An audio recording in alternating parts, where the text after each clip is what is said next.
Essential steps for iOS super signing. In the rapidly evolving world of iOS app development, the process of super signing has become increasingly relevant, especially for developers looking to deploy their applications on devices without going through the App Store.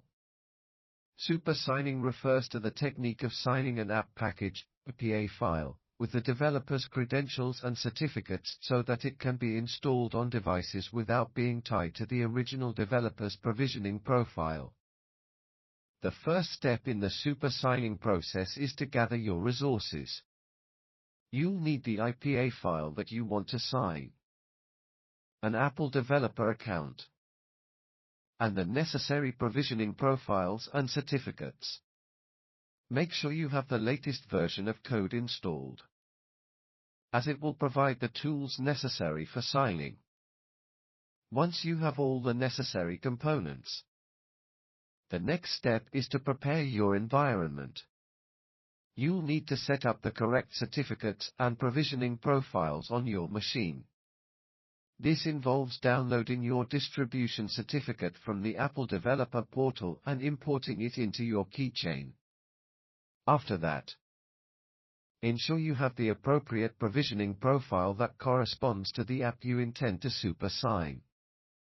This profile should include the UDIDs of the devices on which you plan to install the app.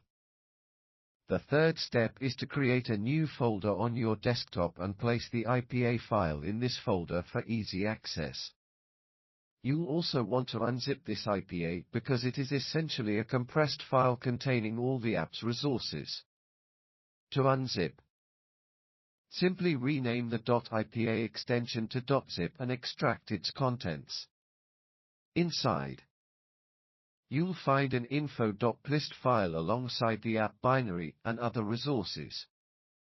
Once you have the IPA unzipped, locate the embedded.mobile provision file that resides in the payload folder. Open this file to ensure it contains the device UDIDs you plan to target. If the UDIDs do not match, you may need to regenerate your provisioning profile on the Apple Developer Portal. The next crucial step is replacing the embedded.mobile provision file with your new provisioning profile. This involves copying your newly downloaded provisioning profile into the payload folder, replacing the existing one. It's here that you want to ensure that the new provisioning profile corresponds accurately to the previous provisioning profile in terms of app identifiers and devices. The following step is signing the application. You can use the command line tool, CodeSign, available in Code for this purpose. Open your terminal. Navigate to the directory where your payload folder is located, and execute the CodeSign command along with the appropriate parameters to sign your app bundle. Ensure you specify the correct signing identity and that the signing process shows no errors. After successfully signing the app, you need to repackage the IPA. This involves zipping the payload folder back up together. Make sure the structure of the new zip is preserved, and rename it back to the .ipa extension. The last step is to distribute your newly signed IPA. You can upload it to services like Diawi or App Installer, giving your users the ability to install the app on their devices seamlessly.